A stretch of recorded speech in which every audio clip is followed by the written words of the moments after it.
Hi everyone, I'm Gabby Axworth, if I haven't already met you, and I am the preschool ministry director here at Resonate Life Church. So I work directly with Pastor Katie. She's our children's minister over the entire children's ministry, and then I focus primarily on the little ones, so nursery, toddlers, and pre-K. But we work together to make everything happen here at Resonate. So the purpose of this video is just to offer a refresher to our volunteers who have been serving with us for a while, just to kind of catch you up to speed on any changes or maybe reminders of things that we're doing here. And then also to offer an opportunity for new volunteers to jump on board to know what is going on. So I wanted to start us off with just our church's vision. So Resonate's vision says, "We exist to disciple families to love God, live whole, and develop their gifts to lead out." So just over the last couple months, I guess, Pastor Katie and I have wanted to focus on that as, what we're doing here, being aligned with the mission of the whole church and figuring out how to basically break that down for the kids.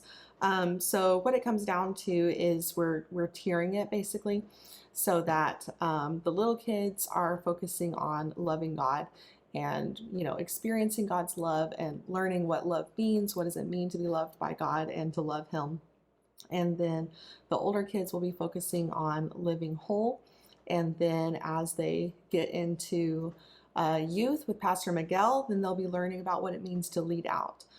So we're focusing on, the whole vision of the church, but really breaking it down by age groups so that we are aligned with the church. So, and then with that, we've really felt the Holy Spirit calling us as a church to be intentional about biblical literacy and teaching the Bible to our kids in a straightforward way, in a way that's fun, but that doesn't take away from the truth of the Bible to where we're focusing on fun and not focusing on the Bible. So we're focusing on biblical literacy, and then we're also wanting to be able to empower parents with family discipleship. So we want parents, when they come to Resonate, to know that we have a plan of what they can do to make sure that they are empowering their kids, teaching their kids at home. Because we have them for an hour or so, an hour and a half every week, where their parents get them for a lot longer. So that's where we're at. That's sort of the vision and the heart of where the Lord is taking our ministry, is to align ourselves with the church's vision, and then with a focus on biblical literacy and family discipleship. All right, so I will just really quickly go over just the basics of what a new volunteer would need to do to sign up. And so some of this may apply as well to volunteers who have been working with us already. Some of this, may have been implemented after you started. But anyway, if you could just look over and see if any of this applies to you that you need to do. So for our volunteers, we would like everyone to have had a background check done. So that only needs to happen once. We do want everyone to become a member of Resonate. And the reason for that is just if, we want our volunteers to take seriously the fact that they're teaching the Bible to the kids, even, the ones who might not necessarily be leading the lesson. If you're working in kids ministry, we want you to be aligned with what the church believes. And so we'd like for all of our volunteers to be members. And then we'd like for you to complete the online Ministry Safe training. So that's about an hour-long video-based training module. And it covers sexual abuse awareness and what to do to keep kids safe, pretty much. And so I will say that it's a sensitive topic. We don't require our teens to complete this. We really leave that up to the parents, but as far as our adult volunteers, we do want everyone to complete it. And I will say it's difficult to listen to. It gives you some statistics and some, commonalities with perpetrators, but it's, really important for you to know, to have your eyes open to the things that you need to look out for to make sure that all of our kiddos are safe. So like I said, it takes about an hour. You can put your headset in and listen to it. so you're not tied down. And if you've got little kids running around like I usually do, you can listen to it and, safe for little ears. So, and that is a link that I will send out to you. We would like everyone to have it done every 2 years. So once that 2-year mark comes around again, I'll send you out the email again. And if you're not sure if you've done it or not, just let me know and I will double check for you. And then the next thing is the Planning Center app. So if you've been volunteering with us for a while, then you're probably already familiar with it. But what that is it's the planning app that we use church-wide for setting up all of our schedules, and that's where you'll be able to see the lesson plans and all of that. So Planning Center, it's free in the App Store for Android and iOS. But if you see here that down at the very bottom, you'll see Schedule and Plans. Those are the main two tabs that you'll need to be able to access.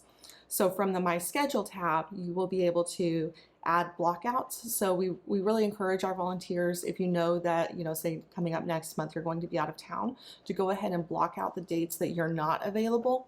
That way, when we put the schedule out, you're already good to go. So you're not going to get double booked there. And we usually do the schedule a month at a time. So we'll do it, about a week and a half or so before the next month. You'll see the new schedule pop up. So you'll have the ability to go in there and confirm the dates that you are available. If you're not able to make it, then you can decline, or, and you can put a little note in there that says, hey, I'm not available this week, maybe next week, or, whatever. But that's the Schedule tab of the Planning Center app. And then if you go to the second tab down at the bottom, it says Plans. This is where you can actually see the plans for the week. So here are all of the dates that are coming up. If I tap this next week, then I can see the teams that are scheduled. So if I'm not really sure where I'm scheduled or who I'm scheduled with, I can tap that and I can see all of the wonderful volunteers here.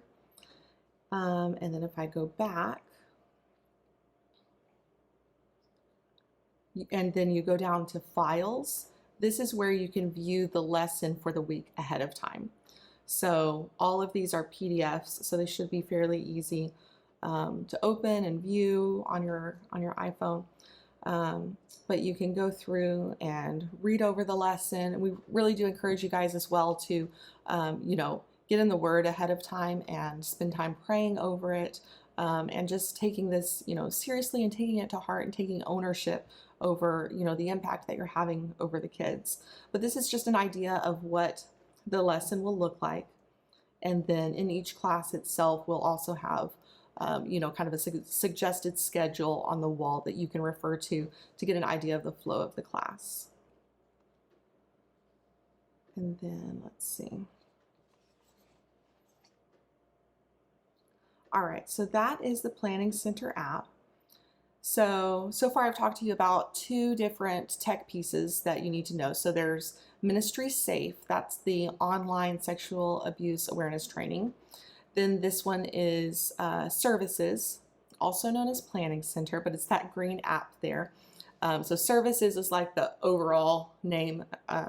Planning Center is the overall name, and then Services is this piece of the app that we use. And then the third piece that I want to speak to you about is Ministry Grid. And so that is this white icon here. So Ministry Grid is our platform, I guess you could say. It's the way that we send at-home lessons to families so that they can be talking to their kids throughout the week about the same stuff that they're learning in class. So to set this up, because it's not actually an app, it's a web page that you can save to your phone so that you can so that it can function as an app. So what you're going to do is go to, let's see, ministrygrid.lifeway.com. And then once you're there, you can save it to your home page so that you don't have to type it in every time. It's just right there. You just tap it and go. So You can go to ministrygrid.lifeway.com. You also probably have received emails from me that has that same web page. So I'm just going to show you really quick just the shortcut to save it to your homepage. So if you look down at the bottom of your phone, you should see, I call it a Sharo. So it's a little square with an arrow pointing up. So I'm going to click that Sharo button, and then it should pop up down here, add to home screen. And again, I'm showing you on an iPhone. I'm not sure what the equivalent is on an Android, but I'm sure if you play around, you can find something similar. But you hit add to home screen, and then you can rename it or whatever, just hit add, and then it should be there. So then every week you can just tap and go. So like I said, this is how we send lessons home to families. If you have kids, we encourage you to dive in with this as well. I'll just tap on it and show you around. So it's going to be giving families the same topic every week as we're learning in church, but it's different activities. So at church, we'll be doing, whole group activities and games, and, there's an activity page and everything. Where at home, it's more family style. So it's, sitting around the table discussing, or it's, reading the Bible story before bed. So we're encouraging families really to just do whatever works for them in that season. So, we're in a season right now of homeschooling. So what works for us right now is at the start of our homeschool day, it's part of our routine to all, cuddle up on the couch and pull it up, and we'll read the Bible story, or we'll do, the videos or the discussion or whatever's there. But we've had other seasons in our life where, it worked doing it at the dinner table, or, in the car on the way home, or at bedtime. So, we're just encouraging families to find what works for them. And if Ministry Grid isn't what works for them, that's fine too. We just want to give parents the tools that they need to succeed and to win with their kids, and to, be intentional about teaching them the gospel. We believe that parents are the primary disciple makers of their kids. So we want to give them the tools that they need to be able to, have real impactful conversations with their kids about the gospel. So back to Ministry Grid. So at the top, there are 3 little tabs. It says your curriculum, your training, and completed. So if you click your training, then it should show you the most recent lesson that I've sent. And if you don't have anything there, then shout out to me and I can send it to you. But it should pull up the lesson that we're currently working on this week. So it says the Gospel Project at Home. So if I click on that, you can kind of see the check marks. So the check marks show, what we've done. So this first one just explains everything. And then there's the Bible story that you read straight from the Bible. There's a discussion, talk about scripture, and then there's the kids' Bible story video. And the videos are the same ones that we show in church. I know for some kids, they might be like, we've already seen this. My kids love to watch them multiple times. So I always watch the videos again with them because, repetition is great, and it helps them, to really memorize the Bible stories and everything. So there's always going to be an elementary video, which is that first one. It just says kids Bible story video. And then there's a preschool Bible story video. And like I said, my kids are between the ages of 3 and 7. We always just watch both, and they're always interested in it. So there's different options. There's one that you can sing the Bible verse that we're learning. And then there's a family prayer activity and things like that. So if I just click on one of the videos, it's going to pull that video up.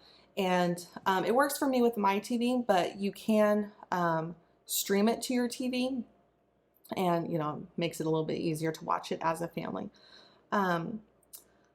So you just click that little, which box is it? It's the AirPlay. I don't know. You can play with it and find out. But some TVs, you will have the capability to pair your phone to your TV if that's the case, but I won't spend time on that.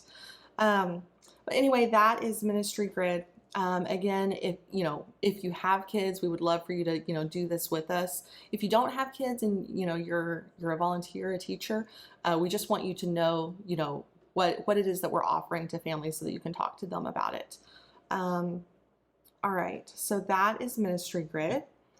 And then briefly, I'm going to go over just our general safety rules that we have for kids ministry. And, we do a full training on this. We try to do it once every year. So this is just going to be a, bird's eye view really quick of the most important safety rules that we have. And then I will also say that these are, basic safety rules, but you want to make sure also that you're thinking specifically to your grade level. So, what you're going to do to keep, say a third grader safe would be different than what you need to do to keep a toddler safe. So, make sure that you're thinking specific to your kids and what they need. So an example that I have is, the kindergartners, if they need to use the restroom, then they ask permission, the teacher says yes, they go out in the hall, the teacher catches the eye of the hallway monitor, and they go. They go on their own, there's someone in the hallway making sure that everything's good, and then they come back. Well, you wouldn't want to do that with, the 2-year-olds. The 2-year-olds need, one-on-one monitoring. So that's just an example of how, you need to think specifically to your age range or grade level that you're working with. And specific to the child too. What's appropriate for one child might not be for another. So if you have kids with special needs, we don't have a specific special needs ministry at this point, but we do just try to think intentionally of what each individual child needs and meet their needs that way. Okay, so safety. So CPR, we offer CPR once a year. We would love for everyone to be certified if possible, but we don't necessarily require it for you to be a volunteer. But I will say that, it's a great opportunity that the church provides us with. Having gone to the class 2 or 3 times, they do a really good job. It's really thorough. And, I've been to several different CPR classes, and it's really something that's ongoing. So every time I go, I learn something new, because your certification is good for 2 years. They give you a little card. So, different places require you to have CPR. So, for example, for me, when I was fostering, I needed to have CPR. So the church having this class enabled me to get my certification, and I was good to go for 2 years. But yeah, so it's just a great life skill to have and learn something new every time. So would really encourage you guys to come to CPR. We always do it in February. So mark your calendars. It'll be coming up in February. And then another general safety rule is that we work in twos. So you'll never see a schedule, you by yourself. It will always be you and another worker. So sometimes it'll be you and another adult. Sometimes it'll be you and a teen worker, but always do the buddy system. And, that's just for, it's easier when you have someone to help you, but also just accountability, to have another set of eyes to help you, yes, to cover you, all of that. So we work in twos. And then another thing to remember is that our walkie-talkies are set to channel 13. So we have walkie-talkies in all of the classrooms to be able to contact security with. So 13 is the magic number. And I will say that the security team does a great job of making sure we're covered. We always have 2 security volunteers on a Sunday. In our building. There's always one at the front door and another one kind of floating. So the security team is really involved, and they want to, be active and make sure that everything's okay. They really, take their ministry to heart. It really is their ministry and how they serve us as a church. So, don't hesitate to reach out to them if you need something, if you have, just a funny feeling about something that's making you uneasy. You can either grab a walkie-talkie or just, reach out to the guy at the door and talk to him. So, and it doesn't have to be, a big thing or an emergency, but if there's anything that you're uncomfortable about, just that you're wondering about, I give the example of if you're ever, in the class and you look outside and there's someone wandering around that you're just not sure who they are or if they belong, just, reach out to security, say, hey, I'm not sure, could y'all just check this out? And they're more than happy to do that. So then another security thing is we use tags for the kids, little stickers that they will print out at the iPad stations, and they have a number code on them. So when the kids come in the door, you're going to want to make sure that the child is wearing one and the parent will keep the other one. So the parent keeps it like it's their ticket to get their kid. And then when they come back, they're going to give you that ticket. You're going to match it with the kid, and you keep both stickers and you send the kid. So that's our security procedure to make sure the kid's going home with the right parent. And then we also use those tags if you ever need to contact a parent. So some reasons you would need to contact a parent would be the kid is crying for more than 10 minutes, or, upset in a way that, you're just not comfortable. They need to see their mom or dad or whoever. So if you need to contact them for that, if you're having, a behavior problem that you can't seem to, reconcile with the child, then that's an option to call the parent. If they're feeling sick all of a sudden, all of those things that, think of common sense things too, why you might want to call a parent. So the way we do that is there's a number on the tag, and you're going to use your walkie-talkie and ask them to page child tag ABC123. And so security will put that number up on the big screen in church, and that parent will hopefully come and get their kid, or come help or whatever they need. So I think that's all of the safety things. Like I said, we do a more in-depth training. When you got your new volunteer manual, it has a whole book of our security procedures and everything. So it talks about what to do in a tornado situation, all of these different scenarios. So I would encourage you to read that so that you're aware, and then ask if you have any questions, or when the security training comes up again, would love for y'all to come to that as well. All right. And then the last thing I will cover is classroom management. So, and I'll go over how the classes are set up and kind of what to expect and how we handle, behaviors and that sort of thing. So we have a nursery class, we have a walkers class, which is, kids who are walking up until age 2.5. And then we have an older 2s and 3s class, pre-K, kindergarten through 1st, 2nd through 3rd, and 4th through 6th. And so we divide, out of all of those, we divide the youngers and the olders. So preschool is nursery through pre-K, and then elementary is kindergarten through 6th. So I'm over preschool, and then Pastor Katie is over the elementary. And so the elementary classes, when they first come, the elementary classes will have a time of worship where they all come in together to the worship room, and they worship together. And I've been to that just a couple of times. I'm usually with the littles, but I will say I think that's something really special that our church does. And when you go in there, it doesn't feel like, cute little singy songy, like they're actually going after Jesus and praying and worshiping. And, they're being kids too, kids are kids. But just that atmosphere and the seriousness of this is our time, to worship is really special. So they go into worship, and then, so what every class has in common is they worship, they do snack, they do some kind of craft or activity, and they do the lesson. So, again, each class schedule is printed somewhere in the class on the wall for you to refer to, but you also have flexibility to do what you need and what works for you and the kids. So let's see.